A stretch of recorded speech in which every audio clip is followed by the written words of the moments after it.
The scream pierced through the mansion's third floor like a blade cutting through silk. Zara's hands froze over the laundry she'd been folding, her heart lurching into her throat.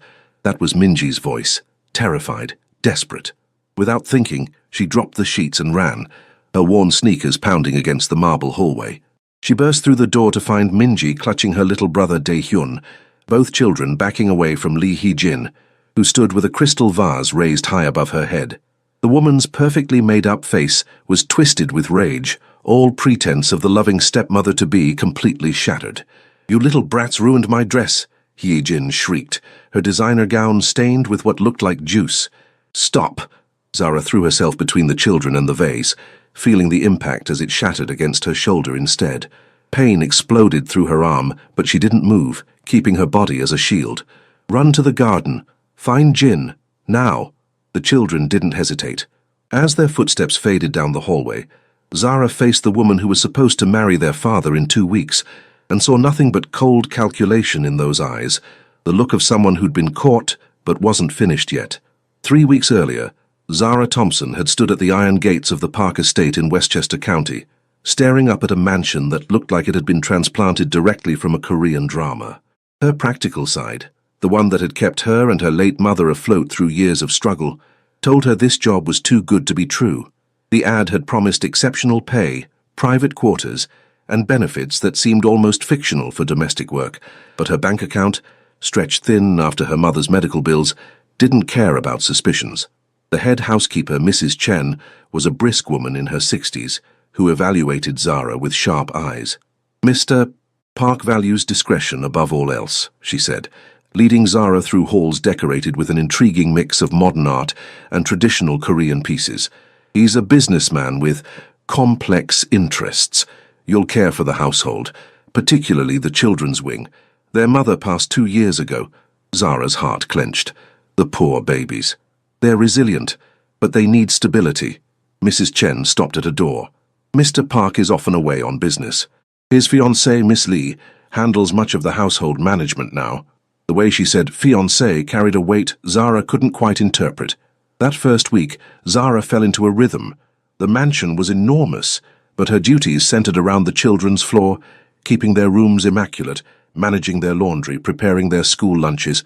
8-year-old Minji was a serious child with her father's intense eyes, while 6-year-old Dae-hyun was a ball of chaotic energy who left a trail of toys and laughter wherever he went. She rarely saw Mr. Park, just glimpses of a tall man in expensive suits coming and going at odd hours. But she saw plenty of Lee Hee-jin. The woman was stunning in that calculated way that came from expensive procedures and designer everything. She smiled for the stuff, played the devoted, almost stepmother when Mrs. Chen was around, but Zara noticed things. The way Hye-jin's eyes went cold when she looked at the children when she thought no one was watching, the barely concealed impatience when Minji asked her a question, the dismissive tone she used with Dae-hyun. "These children need discipline," Hye-jin announced one afternoon, her voice echoing in the pristine kitchen where Zara was preparing the kids' snacks. "They're wild." "Spoiled." Zara kept her expression neutral as she cut apple slices. "They're just being kids, Mom. You're new here. You don't understand." Hye-jin's smile didn't reach her eyes. "Once I'm Mrs. Park, things will change significantly." The threat hung in the air long after she left. It was the second week when Zara met Jin. She'd been in the garden with the children. Minji had discovered a butterfly and wanted to follow it, while Dae-hyun was more interested in the koi pond. Zara was trying to keep both of them from their respective disasters when a deep voice spoke behind her. "The orange ones are his favorites. Dae-hyun's, I mean."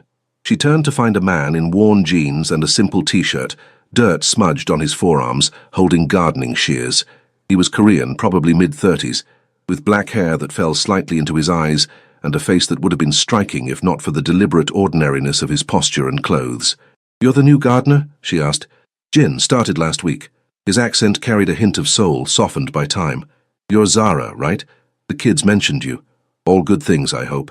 Something flickered in his dark eyes. Amusement, maybe. "Minji says you make the best grilled cheese sandwiches in the universe. That's high praise." Despite herself, Zara smiled. There was something immediately comfortable about him, a lack of pretension that was refreshing after dealing with Hye-jin's calculated perfection. Over the following days, she found herself running into Jin often. He always seemed to be working near wherever the children played, close enough to help when Dae-hyun inevitably got into some minor catastrophe, far enough to seem coincidental. "Do you have kids?" she asked him one afternoon, watching how naturally he showed Minji the proper way to hold a butterfly without hurting it. "No, never married."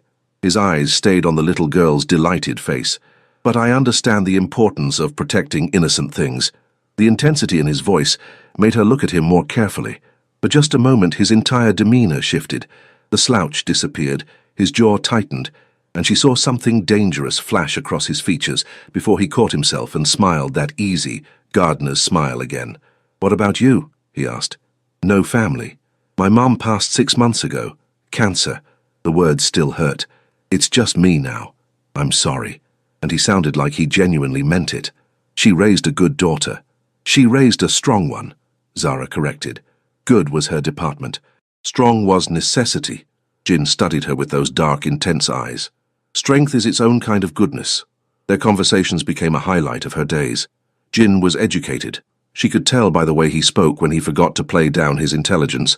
He knew art, literature, even quoted Korean poetry once while they were both watching the sunset from the garden. "A gardener who reads classical poetry?" she teased. "A maid who recognizes it?" he countered, smiling. But it was his relationship with the children that truly caught her attention. Minji, who was reserved with most adults, bloomed around Jin. She showed him her drawings, asked him about plants and bugs and everything in between. Dae-hyun followed him around like a puppy, chattering constantly, and Jin listened with genuine attention. "You're really good with them," Zara observed one evening, watching Jin patiently help Dae-hyun build a small rock garden. "They deserve someone who pays attention." His voice held an edge. "Not everyone in this house does." "You mean Miss Lee?" Jin's hands stilled on the rocks. "What do you think of her?" Zara chose her words carefully. "I think she's very beautiful and very ambitious." "And the children?" "I think they're afraid of her. They try to hide it. But Minji gets this look when Haya Jin comes into a room, like she's bracing for something." Zara met his eyes. "Why are you really asking me this, Jin?" For a long moment he didn't answer. Then, "Because I think you see things clearly, and because those kids need someone who does." That night, Zara lay awake in her small but comfortable room, thinking about the gardener with the poet's soul and the way he looked at the park children, like he'd die before letting anything happen to them. She had no idea she was absolutely right. The incident happened on a Thursday. Zara had been cleaning the main hallway when she heard Hyejin's voice, sharp and cruel, coming from the children's playroom. "I said no snacks before dinner, you little pig." Then came the sound of something hitting the floor and Dae-hyun's tears. Zara dropped her cleaning supplies and moved. She found the 6-year-old on the floor, his favorite snack crackers scattered around him, a red mark blooming on his cheek. Hyejin stood over him, hands still raised, her face twisted with an anger that seemed disproportionate to a child wanting crackers. "What did you do?" Zara demanded, putting herself between them. "Discipline. Something clearly lacking in this household." Hyejin's eyes were ice. "You forget your place, Maid. My place is protecting these children. Your place is whatever I say it is." Hyejin smiled, cruel and confident. "I'm about to become mistress of this house. Fire you, your little gardener friend, anyone I choose. So I suggest you remember who has the power here." She swept out, leaving Zara kneeling beside a sobbing 6-year-old. "It's okay, baby," Zara whispered, gathering him close. "You're okay. I've got you." "I want my daddy," Dae-hyun hiccuped. "But he's always gone, and she's always here." "Zara?" Minji stood in the doorway, her young face too old, too understanding. "Is she going to be our new mom?" The fear in that question broke Zara's heart. She found Jin in the garden attacking the hedges with an intensity that seemed excessive for simple gardening. He took one look at her face and set down his shears. "What happened?" she told him. As she spoke, she watched his entire body go rigid, his hands clenching into fists. For a moment, the mask of the humble gardener completely fell away, and she saw something that made her breath catch. Pure, focused rage, controlled but barely. "Jin?" she asked carefully. "Who are you really?" He closed his eyes, seemed to be wrestling with something. When he opened them again, some decision had been made. "Walk with me." They moved deeper into the garden, far from any windows or ears. Jin's entire bearing had changed. The slouch was gone, replaced by a posture of command that transformed him completely. "My real name is Park Ji-hoon," he said quietly. "This is my house. Those are my children." Zara stopped walking. "What?" Jin is my fiancée, arranged by my family for business reasons. I've been suspicious of her for weeks. The way my children flinched around her, reports from my security team about her behavior when I'm gone. So I did something unconventional. His smile was bitter. I hired a replacement, someone who looks enough like me from a distance to play Park Ji-hoon while I went undercover in my own home. As a gardener, as someone invisible, someone who could watch, protect. He turned to face her fully. I needed to know the truth before I married a woman who might hurt my kids, and now I know. Zara's mind raced. The business trips, that's been your double. Yes, and I've been here, watching everything. His dark eyes were intense, including you. The way you care for Minji and Daehyun, the way you see through Jin's act. You're the only staff member who's truly protected them. What are you going to do? End the engagement. Remove her from my house and my life. His jaw tightened. But I need evidence that will satisfy my family's council. They arranged this marriage for political alliance. Breaking it requires proof of her unworthiness. So you need to catch her doing something they can't ignore. Exactly. And I think it's coming soon. She's getting more careless, more confident. Ji-hoon, because that's who he really was, stepped closer. Zara, I need to ask you something, and you can say no. But will you help me? Will you keep watching over my children while I gather what I need? She should have been angry about the deception, should have been unsettled by the revelation that the humble gardener was actually a powerful man playing games in his own house. But all she could think about was Daehyun's tears and Minji's fear. What kind of businessman are you exactly, Mr. Park? He held her gaze. The kind whose business you probably don't want to know about. The kind who has enemies and makes deals that would horrify decent people like you. His voice softened. The kind who would burn the world down for his children. Are you dangerous? Very. But never to you. Never to them. Zara thought about her mother, who'd always told her to trust her instincts about people. Every instinct she had said that Ji-hoon, despite whatever darkness he carried, loved his children with a ferocity that was almost frightening in its intensity. Okay, she said, I'll help. But the moment this puts those kids in more danger, I'm out. Something like relief flashed across his face. Thank you. Don't thank me yet. You still have to explain why a mafia boss, because that's what you are, right, needs to play dress-up in his own house instead of just throwing her out. The corner of his mouth twitched. You're very perceptive. I'm very protective. There's a difference. Not as much as you think. He pulled out his phone, definitely not a cheap gardener's phone, and showed her something. This is what I'm dealing with. The photos showed Jin meeting with men in expensive suits, exchanging envelopes, looking at documents. In one, she was clearly arguing with someone, her face twisted with an ambition that looked almost manic. She's not just cruel, Ji-hoon explained. She's working with my rivals. The marriage was supposed to unite our organizations, but she's actually positioning herself to betray us both. She wants power, and she's willing to use my children as leverage or eliminate them as obstacles. Zara's blood went cold. You think she'd actually hurt them? I think she'd do whatever serves her ambition. That's why I can't just end this. I need to expose her to both families simultaneously, or there'll be a war, and my children would be caught in the crossfire. So what's the plan? The engagement party is in 1 week. Both families will be there, along with key allies. If I can get her to reveal herself then, in front of everyone, he trailed off. But I need to keep the kids safe until then. That's where you come in. I'm already doing that. No, I mean really safe. Zara, from this moment forward, you don't let them out of your sight when I'm not there. Not for anything. If Jin tries something, I'll handle it. She said it with more confidence than she felt. But Mr. Park, Ji-hoon, please. The intimacy of his real name on her lips felt strange, significant. Ji-hoon. What happens after? Once you expose her and end this? He was quiet for a long moment, studying her face like he was memorizing it. I don't know, but I know my children need stability. Someone they trust. Someone who actually sees them as people, not pawns.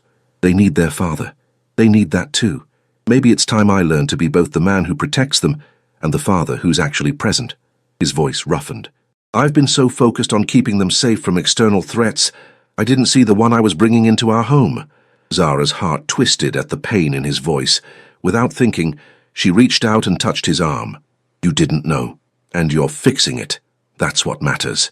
The contact seemed to freeze them both. Ji-hoon looked down at her hand on his forearm, then back up at her face, and something shifted in his expression, a heat that had nothing to do with anger. Zara, he said, his voice dropping lower. You should know something else. What? These past 2 weeks, watching you with my kids, seeing your strength, your kindness. He stopped, seeming to struggle with the words. This isn't just about protection anymore. Not entirely. Her pulse kicked up. What do you mean? I mean you've gotten under my skin in a way no one has since my wife died. I mean I find myself looking for excuses to be wherever you are. He cut himself off, jaw tightening. But now isn't the time for this. First I handle Hye-jin, Then? She prompted, her voice barely a whisper. Then maybe I can ask you properly if you'd consider staying. Not as a maid, as something else. Someone important to me and my children. Before Zara could respond, Minji's voice called from the house. Jin! Zara, where are you? They stepped apart quickly, but something had fundamentally shifted between them. As they walked back toward the house, toward the children and the dangerous game they'd be playing for the next week, Zara realized with startling clarity that she'd do anything to protect this broken little family, even if it meant facing down a woman who'd proven she was willing to hurt children to get what she wanted. The next few days were a masterclass in tension. Hye-jin seemed to sense something had changed. She watched Zara with cold calculation, finding excuses to separate her from the children, criticizing her work, making thinly veiled threats about her future employment. I've been reviewing the household budget, Hye-jin announced one morning, cornering Zara in the kitchen. We have far too many staff. Once the wedding happens, cuts will be necessary. That's Mr. Park's decision, not yours. Ji-hoon defers to me on household matters. The lie was smooth. He's far too busy with his business interests to worry about domestic stuff. You'd be wise to make yourself indispensable in the next few days. But Zara had seen the reports Ji-hoon showed her each night during their secret meetings in the garden. Hye-jin was escalating, meeting more frequently with his rivals, discussing terms that would give her control of the Park organization's legitimate businesses while leaving Ji-hoon with only the criminal elements, making him vulnerable to law enforcement while she looked clean. She's planning to destroy you, Zara said during one of these meetings, watching Ji-hoon study photographs of Hye-jin's latest clandestine meeting. She's planning to try. His voice was ice. But I've been playing this game longer than she's been alive. Zara studied him in the moonlight.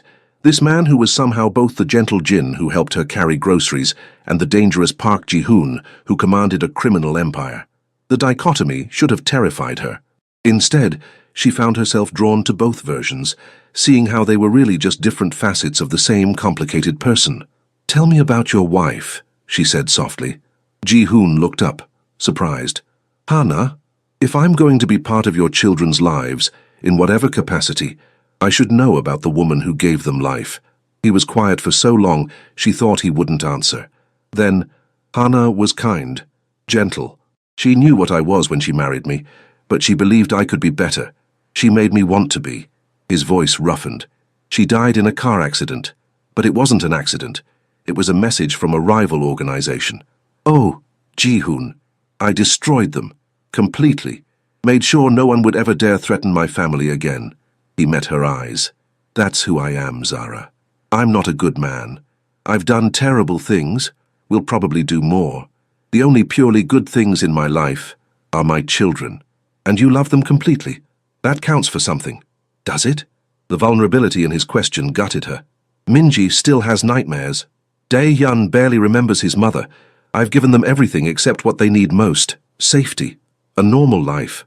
Normal is overrated. Safety we can work on. She moved closer, emboldened by the darkness and the intimacy of these stolen moments.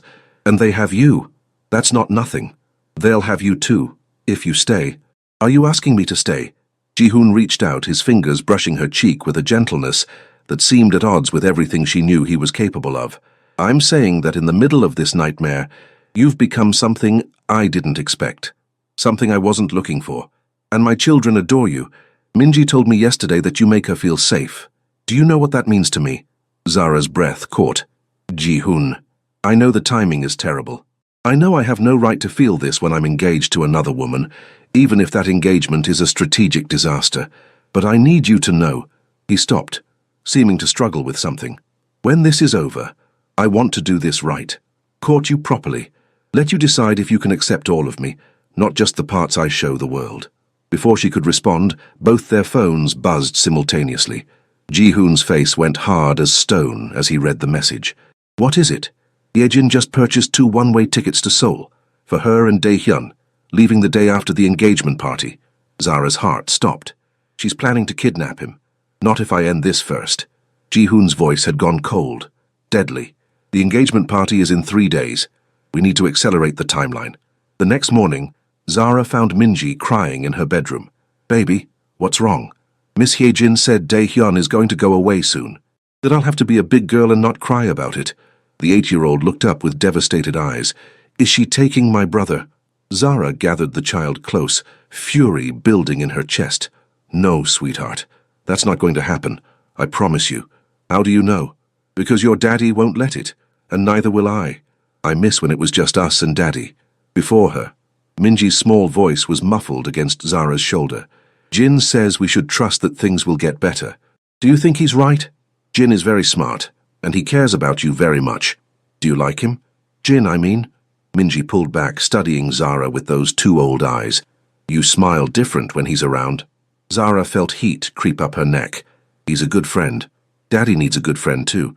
Someone who's nice, not scary like Miss Hyejin. Minji bit her lip. Can I tell you a secret? Always. Sometimes I pretend you're my mom. Is that bad? Tears burned Zara's eyes.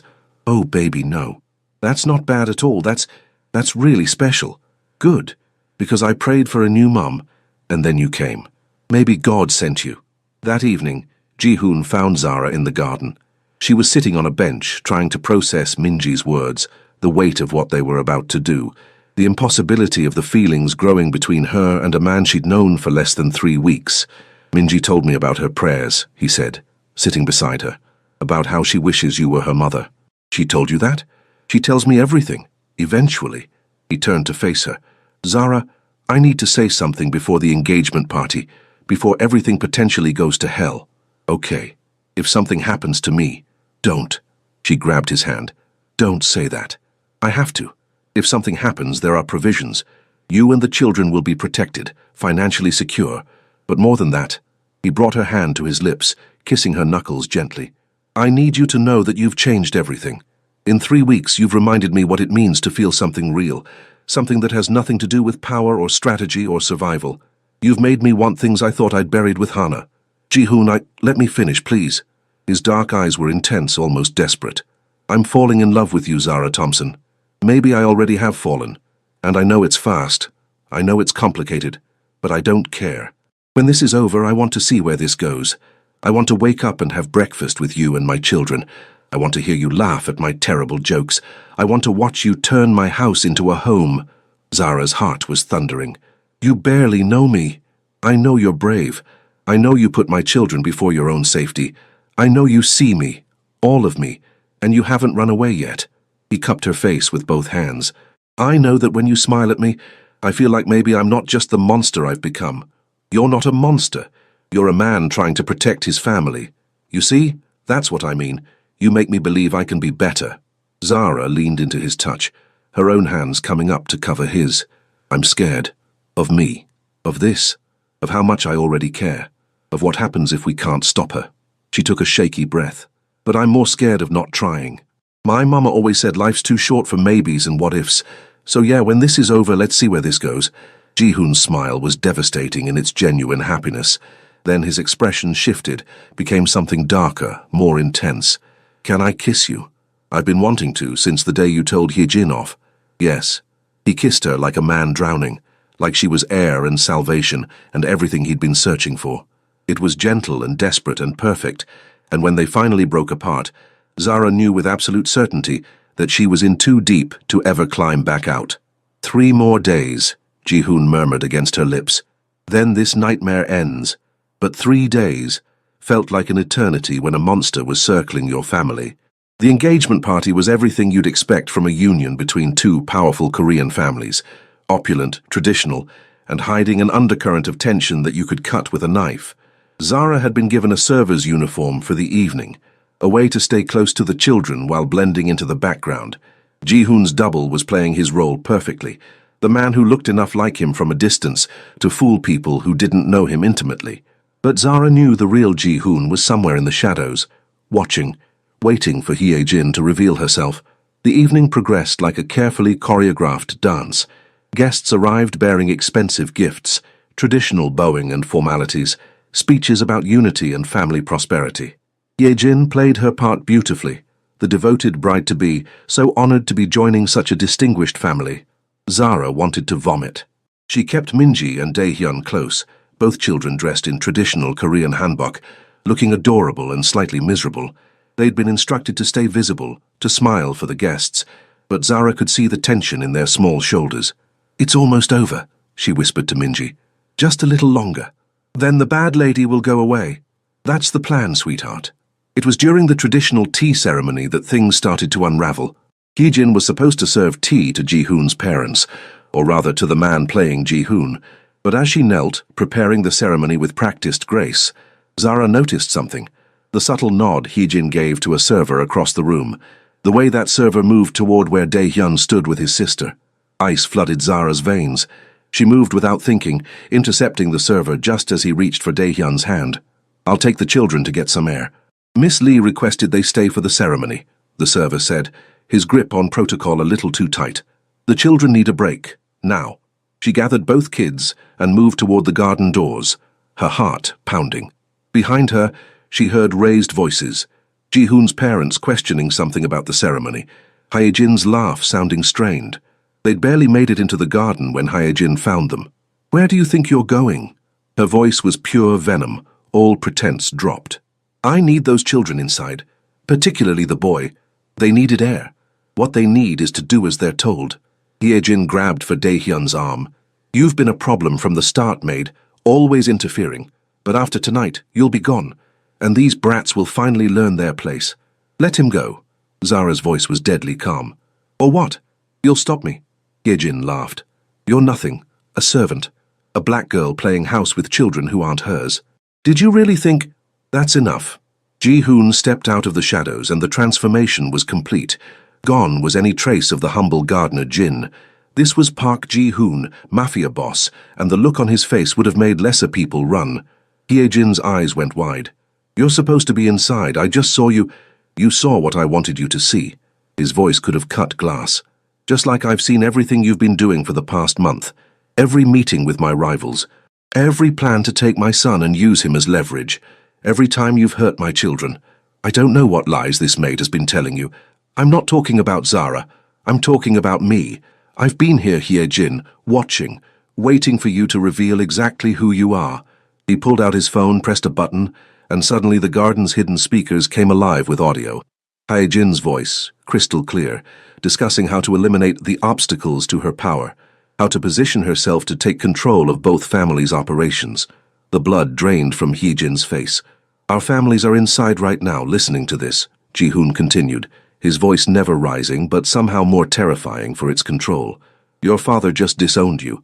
My parents have already nullified our engagement, and representatives from every organization you tried to betray are very interested in having a conversation with you. You can't do this. I have protection, agreements. You had agreements. Now you have nothing." He moved to stand beside Zara and the children, his presence a wall of protection. "You will leave my property. You will leave this city. And if you ever come near my children again, there will not be enough of you left for your family to bury. Do you understand me?" Hye-jin looked at them, at Ji-hoon with his lethal calm, at Zara standing protectively over Minji and Dae-hyun, at the children themselves watching her with a mixture of fear and relief. "This isn't over," she hissed. "Yes," Ji-hoon said coldly. "It is. Security will escort you out." As if summoned, two large men in suits appeared. Hye-jin was led away, still sputtering threats that everyone knew were empty. When she was gone, Ji-hoon knelt in front of his children. "It's over. She can't hurt you anymore, I promise." "Daddy?" Dae-hyun's voice was small. "Was Jin really you the whole time?" "Yes, buddy, I'm sorry I had to lie. But you saved us." Minji threw her arms around her father's neck. "You and Zara saved us." Ji-hoon looked up at Zara over his daughter's head, and the emotion in his eyes made her breath catch. "Later," he mouthed. Later they would talk.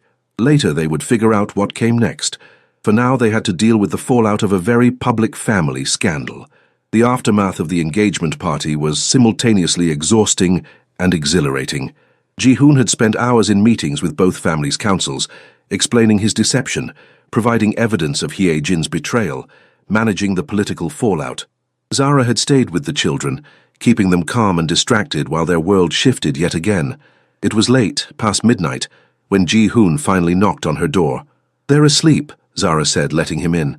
Minji had some nightmares, but Dae-hyun conked out immediately. The resilience of children, or the relief of safety. Ji-hoon looked exhausted, his tie loosened, his hair disheveled from running his hands through it. "It's done. Hyejin is gone. Her family has cut all ties. My rivals know what happens to people who try to use my children as leverage." "Good, good," he laughed, but there was no humor in it. "I almost lost them, Zara. If you hadn't been there tonight, if you hadn't kept them safe, but I was, and they're fine. Because of you." He moved closer, his hands coming up to frame her face. "You could have walked away at any point, when you discovered who I really was, when you understood the danger, but you stayed." "Why?" Zara covered his hands with hers. "Because I fell in love with a gardener who quoted poetry and played with children. And then I fell in love with a father who would burn the world down to keep his kids safe. They're the same person, both parts of you, and I love all of it. Even knowing what I do, what I am. You're not just a criminal, Ji-hoon. You're a man trying to protect his family in a complicated world. You're someone who loves deeply and fights fiercely. She stopped, emotion clogging her throat. "You're someone worth loving." He kissed her then, and it was different from their first kiss in the garden. This one held promise, future, the weight of everything they'd been through and everything they could be. When they broke apart, Ji-hoon rested his forehead against hers. "Marry me." Zara pulled back, startled. "What? I know it's fast. I know we should probably date first, do things properly. But I'm tired of proper. I'm tired of waiting for happiness. I almost lost my children this week, and I realized life is too short and too dangerous to waste time on should-haves and maybes." His thumbs stroked her cheeks gently. "I love you. My children love you. You've already become part of this family, so marry me. Be their mother, be my wife, be the thing that makes this house a home." "Ji-hoon, if it's too fast, tell me. I'll wait. I'll court you for months, years, if that's what you need. But I need you to know that this is where I'm heading. This is what I want. You, us. A real family." Zara thought about her mother, who'd always told her that when you know, you know. She thought about Minji's prayers for a new mom, about Dae-hyun's trust, about the way Ji-hoon looked at her like she was the answer to questions he'd stopped asking. "My mama used to say that love isn't about time. It's about truth," she said softly. "And the truth is, I can't imagine being anywhere but here. With you, with them. So yes, I'll marry you." The smile that broke across Ji-hoon's face was pure joy. He kissed her again, deeper this time, and Zara felt the last of her reservations melt away. "There's something you should know," Ji-hoon murmured against her lips. "I'm going to step back from certain aspects of the business. Not completely. I can't just walk away from who I am, but I want to be more present for the kids, for you. I want to be the father and husband you all deserve. That's all I've ever wanted, just you, present, real. You've got me, all of me, the good, the bad, and the complicated." He pulled her closer. "Move into the master bedroom with me, not as a maid, not as an employee, as my fiancée, as the woman I love. What will people think? I don't care what people think. I care what my children think, and I care what you think. I think," Zara said, smiling, "that I need to give my notice as a maid. Fired for fraternizing with the boss? More like promoted to a much better position." They talked for hours about their pasts, their hopes, the logistics of blending their lives. Ji-hoon told her more about Hana, about his guilt over her death, about his fear of failing his children again. Zara told him about her mother's long illness, about the loneliness of being truly alone in the world, about finding family in unexpected places. "You're not alone anymore," Ji-hoon promised. "You have us. Always." The next morning, Zara woke in her own bed, but with a diamond ring on her finger. Ji-hoon had slipped it on while she dozed, a traditional Korean design that somehow felt perfect. She found the children at breakfast, both of them taking one look at her face and immediately knowing something had changed. "Are you happy, Zara?" Minji asked carefully. "So happy, sweetheart." "Good, because Daddy's happy too. We can tell." The 8-year-old glanced at her little brother, then back at Zara. "If you and Daddy get married, does that mean you'll stay forever?" "That's exactly what it means." Dae-hyun launched himself at her, wrapping small arms around her waist. "I knew it. I knew you'd be our new mom. Is that okay with you guys? Really?" Minji nodded seriously. "Our first mum would have liked you. She wanted us to be happy. And you make us happy. You make Daddy happy too. Ji-hoon appeared in the doorway, watching them with an expression of such profound contentment that Zara felt tears prick her eyes. Family meeting, he announced, coming to join them at the table. We need to discuss some changes. The children looked worried until Zara took Ji-hoon's hand, showing them the ring. Really? Minji's shriek could probably be heard in the next county. You're getting married?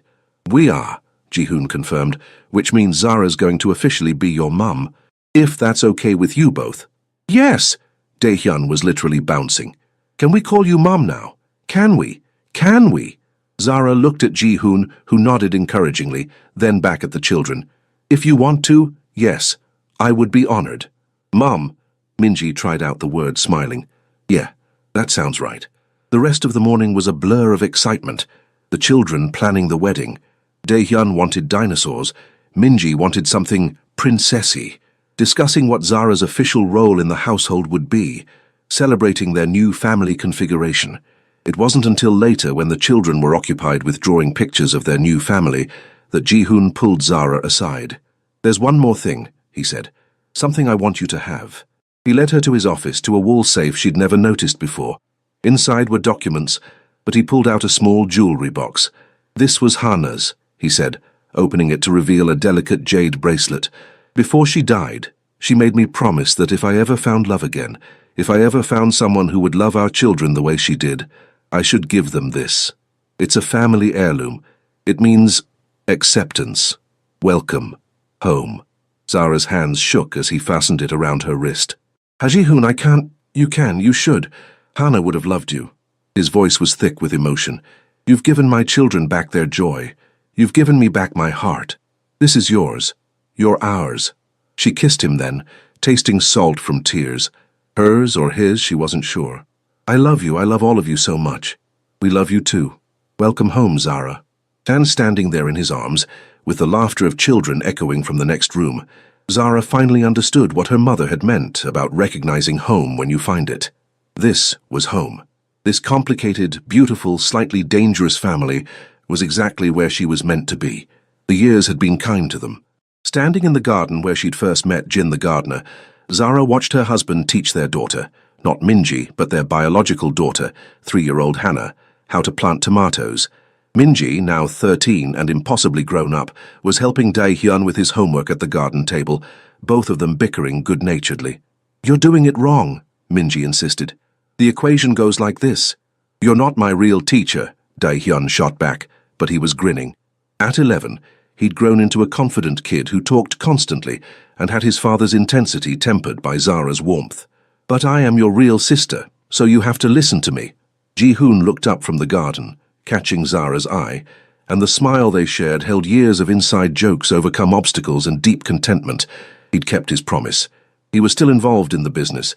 Some things couldn't be completely left behind, but he was also present, coaching Dae-hyun's soccer team, attending Minji's dance recitals, being there for dinner every night unless something truly urgent came up. And Zara had built a life that honored both her past and her present. She'd started a non-profit, helping other women in service industries find better opportunities using the Park family's resources to make real change. She was a mother, a wife, and her own person, all at once. Mom, Minji called. Can we have those cookies you made? The ones Daddy said we should save for after dinner? Zara asked, raising an eyebrow. Daddy's a spoil sport, Dae-hyun declared, making Ji-hoon laugh. Daddy's standing right here, Ji-hoon said. And Daddy says 1 cookie each before dinner. Don't push your luck. As the older kids raced inside, Hana toddled over to Zara, dirt on her hands and joy on her face. Mama, look! I grew it! You did, baby. Good job. Ji-hoon came to stand beside them, slipping an arm around Zara's waist, pressing a kiss to her temple. Happy, deliriously, she leaned into him. You? More than I ever thought possible. He watched his children through the window, then looked down at his wife. Thank you. For what? For staying. For loving us. For turning a house full of fear into a home full of laughter. His voice dropped. For saving me, just as much as I saved you. Zara turned in his arms, cupping his face with her hands. We saved each other. That's what love does. Nobody touches what's mine. Dae-hyun's voice suddenly bellowed from inside, followed by Minji's laughter. Ji-hoon groaned.